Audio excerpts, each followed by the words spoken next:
बिस्मिल्लाहिर्रहमानिर्रहीम। दोस्तों, अल्लाह ताला दुनिया वालों को अपनी निशानियां, अपने मोजज़ात दिखाता है ताकि जो लोग मुझे मानने से इनकारी और मेरे दीन से गाफिल हैं वो इस बात को जान ले मैं सारी कायनात का मालिक हूँ। अल्लाह वो है जिसने आसमानों को बगैर सतूनों के बुलंद कर रखा है कि इसे तुम देख रहे हो। दोस्तों, इस वीडियो में बताया जाएगा एक पाकिस्तानी के हाथों यहूदी ने क्या मोजज़ा देखा कि फिर इस यहूदी ने 20 लाख लोगों को मुसलमान किया। फ्रांस में एक पाकिस्तानी 50 साल बूढ़े आदमी ने छोटी सी दुकान बना रखी थी। इर्द गिर्द के लोग इस बूढ़े को अंकल इब्राहिम के नाम से जानते और पुकारते थे।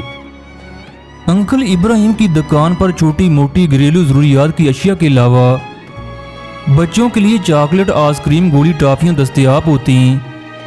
इसी इमारत की मंजिल पर एक यहूदी खानदान आबाद था जिनका 7 साल बच्चा जाद था। जाद रोजाना अंकल इब्राहिम की दुकान पर घर की छोटी मोटी चीजें खरीदने के लिए आता। उसका मामूल बन चुका था वो अंकल इब्राहिम को काम में मशगूल पाकर रोजाना एक चॉकलेट चोरी कर लेता।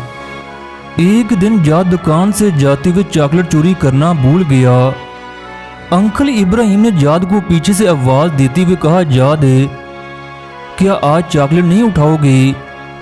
अंकल इब्राहिम ने यह बात मोहब्बत में कही मगर जाद के लिए एक सदमे से बढ़कर थी। जाद आज तक यही समझता रहा कि उसकी चोरी एक राज है मगर मामला इसके बरक्स था। जाद ने अंकल इब्राहिम से गिड़गिड़ाते हुए कहा, अगर आप मुझे माफ कर दें तो आइंदा कभी भी चोरी नहीं करूंगा। मगर अंकल इब्राहिम ने जाद से कहा, अगर तुम मुझसे वादा करो कि अपनी जिंदगी में कभी किसी की चोरी नहीं करोगे तो रोजाना एक चॉकलेट मेरी तरफ से तुम्हारी हुई। बिला आखिर इस बात पर जाद और अंकल का तफाक हो गया। वक्त गुजरता गया, इस यहूदी बच्चे जाद और अंकल इब्राहिम की दोस्ती गहरी से गहरी होती गई। ये बात इस कदर बड़ी कि अंकल इब्राहिम जाद के लिए माँ बाप और दोस्त का दर्जा अख्तियार कर चुका था। जाद को जब भी किसी मसले में परेशानी का सामना करना पड़ता तो अंकल इब्राहिम से आकर कहता। ऐसे में अंकल मेज की दराज से एक किताब निकालते और जाद को कहते कि किताब को कहीं से भी खोल दो। जाद किताब को खोलता, अंकल वहीं से 2 सफ़े पढ़ देते और जाद को मसले का हल बता देते। जाद अपने मसले के हल से मुतमिन हो जाता। मोहतरम नाजरीन, वक्त गुजरता गया। जाद 24 साल का एक नौजवान बना जबकि अंकल इब्राहिम बूढ़े हो चुके थे। अल्लाह का बुलावा आया, अंकल इब्राहिम वफात पा गए। उन्होंने अपने बेटों के पास जाद के लिए संदूक छोड़ा और वसीयत की कि मरने के बाद यह संदूक यहूदी नौजवान जाद को तोहफे में दे देना। जाद को जब अंकल के बेटों ने संदूक दिया और अपने वालिद के मरने का बताया तो वो बहुत गमगीन हुआ। जाद ने जब संदूक को खोला तो अंदर वही किताब थी जिसे वो अंकल को खोलकर दिया करता था। जाद अंकल की निशानी घर में रखकर दूसरे कामों में मशगूल हो गया।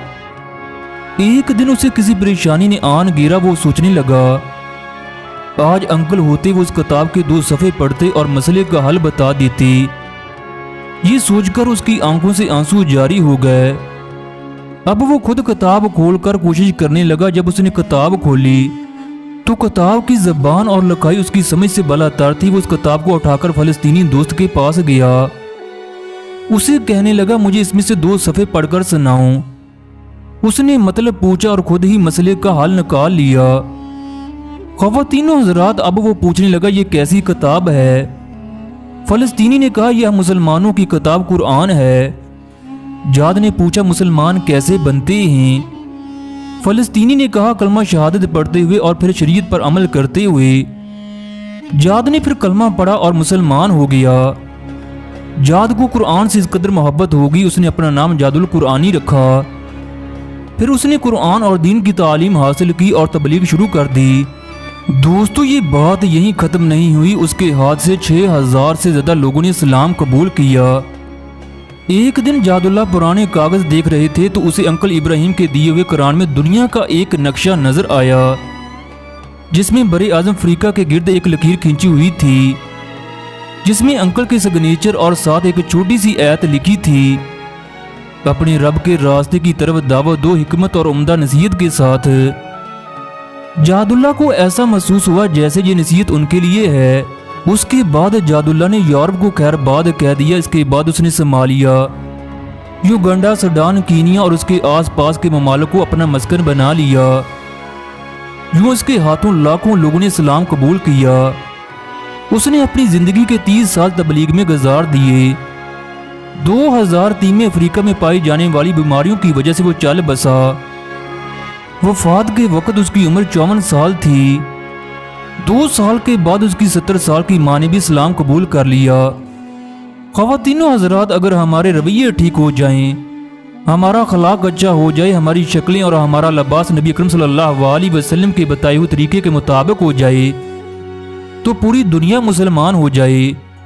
दोस्तों, मिलते हैं नए मोजज़े और नई वीडियो के साथ। तब तक के लिए अल्लाह हाफिज़।